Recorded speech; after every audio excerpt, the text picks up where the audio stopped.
नमस्ते बच्चों आज हम समास का अध्ययन करेंगे। इसके पहले हमने जो भाग 1 में पढ़ा था कि समास की परिभाषा और समस्त पद, समास विग्रह और इसके साथ ही उसके प्रकारों की जानकारी हमने ली थी।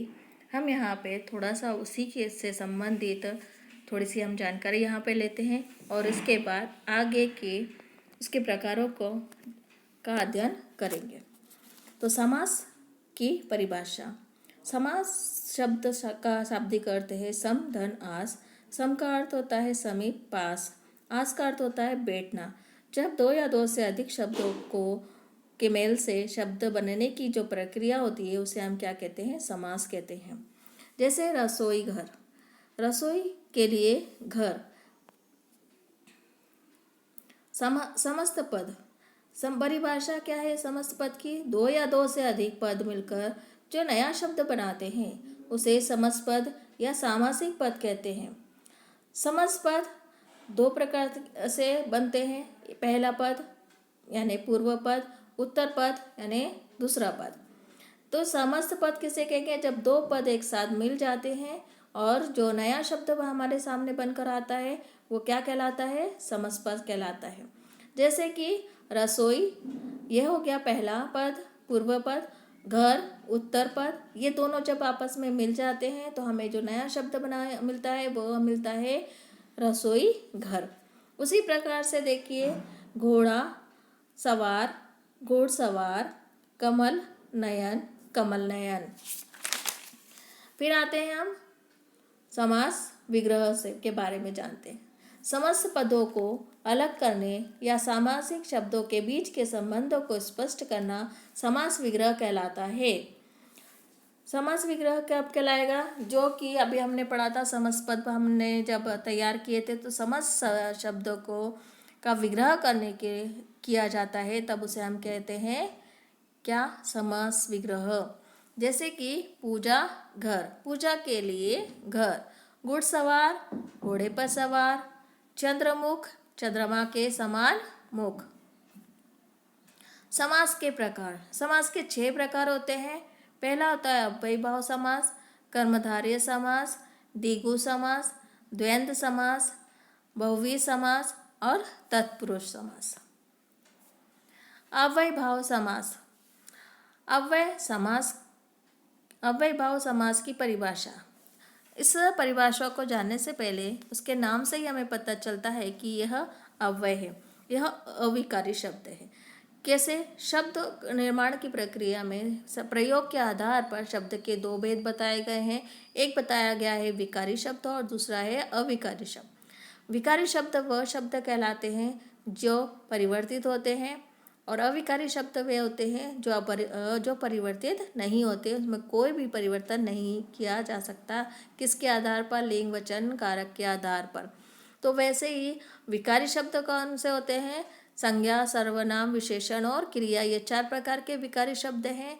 और अविकारी शब्द भी 4 प्रकार के होते हैं। कौन से होते हैं? क्रिया विशेषण, समुच्चय बोधक अव्यय, क्रिया विशेषण अव्यय, संबंध बोधक अव्यय, समुच्चय बोधक अव्यय और विस्मयादि बोधक अव्यय। ये 4 प्रकार के अव्यय होते हैं और 4 प्रकार के विकारी शब्द होते हैं।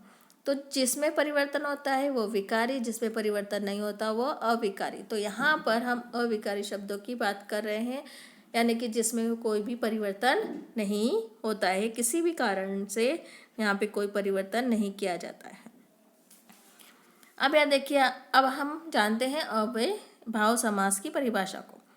जिस समस्त पद का पूर्व पद अव्यय और प्रधान हो और मुख्य हो, उत्तर पद संज्ञा हो और समस्त पद अव्यय का काम करे, मतलब जो भी पद है वो पूरा अव्यय का काम करता है, वो क्या कहलाता है? अव्ययीभाव समास कहलाता है।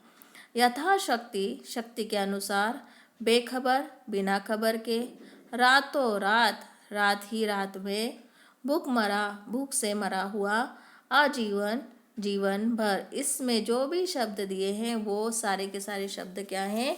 अव्ययुक्त शब्द हैं और उन्हीं से बने हुए ये समस्त पद है और समस्त पद का विग्रह। आइए अब हम जानते हैं कर्मधारय समास के बारे में। कर्मधारय समाज जिस समासपद के दोनों पदों में विशेषण, विशेष्य अथवा उपमेय और उपमान का संबंध होता है उसे कर्मधारय समास कहते हैं। इसमें उत्तर पद की प्रधानता होती है, यानी कि इसमें जो दूसरा पद होता है वो प्रमुख होता है, प्रधान होता है। पहला पद किस में प्रधान होता है? अव्ययभाव समाज में पहला पद प्रधान होता है और दूसरा जो पद है वो अव्यय के समान ही कार्य करता है। कर्मधारय समाज में क्या होता है कि इसमें जो दूसरा पद होता है वो प्रधान होता है।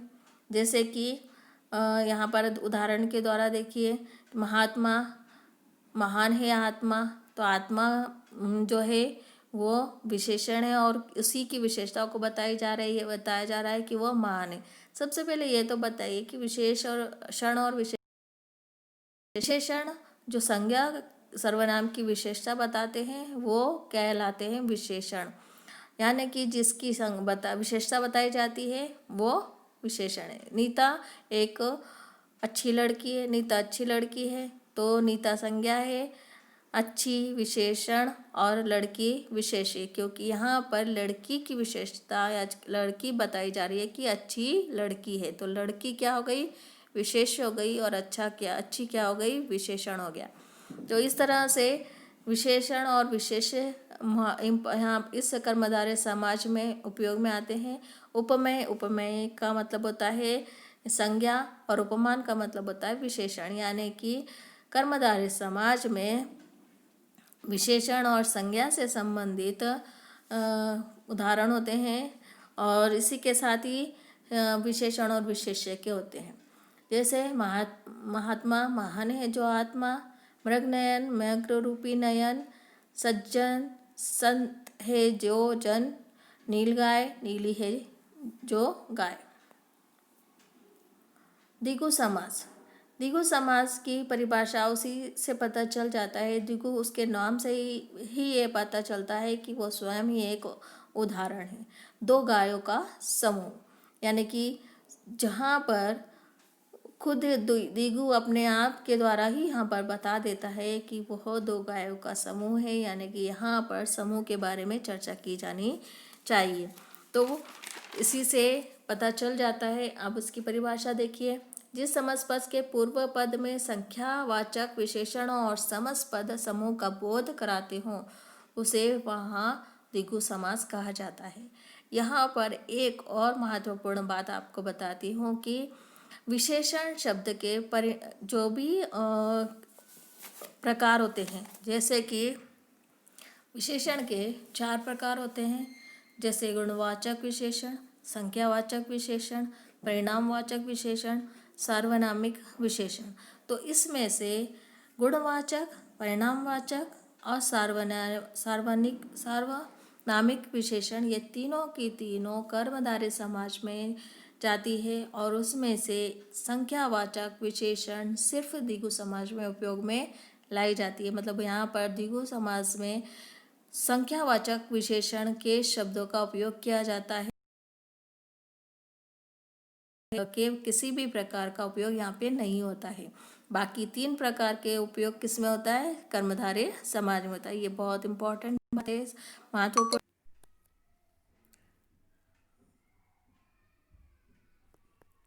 तत्पुरुष समास के भेदों के बारे में हम पढ़ रहे थे। तो करण तत्पुरुष समास, इसमें से या द्वारा चिन्ह का लोप हो जाता है, तो इस तरह से कर्म में को का लोप होता है, करण में से और द्वारा का लोप होता है। आगे देखिए, संपादन तत्पुरुष समाज, इसमें के लिए चिन्ह का लोप हो जाता है। रहा खर्च, रहा के लिए खर्च, यानी कि इन दोनों में इस संपादन जो कारक है उसकी 2 विभक्ति है, के लिए उसका लोप होता है, रहा खर्च, इस तरह से समासपद बन जाता है। मालगाड़ी, माल के लिए गाड़ी, तो के लिए जो है वो क्या हो जाता है? लुप्त हो जाता है और मालगाड़ी बनती है।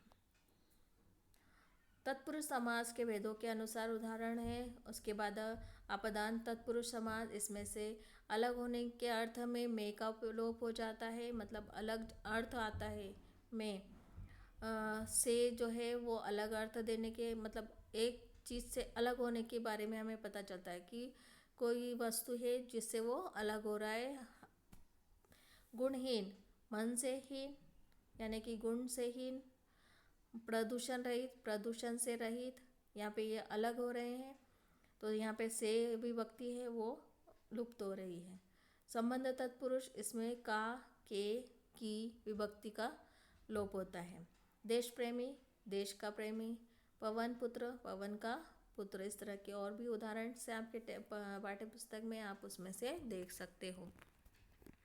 अधिकरण तत्पुरुष, इसमें में पर विभक्ति का लोप हो जाता है। वनवास, वन में वास। जलमग्न, जल में मग्न। तो इस तरह से में विभक्ति का यहाँ पर लोप हो जाता है।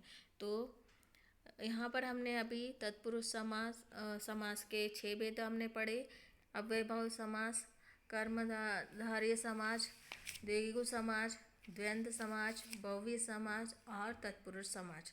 तो आप इसको एक बार फिर से ध्यान से सुनिए और इसको समझिए। धन्यवाद।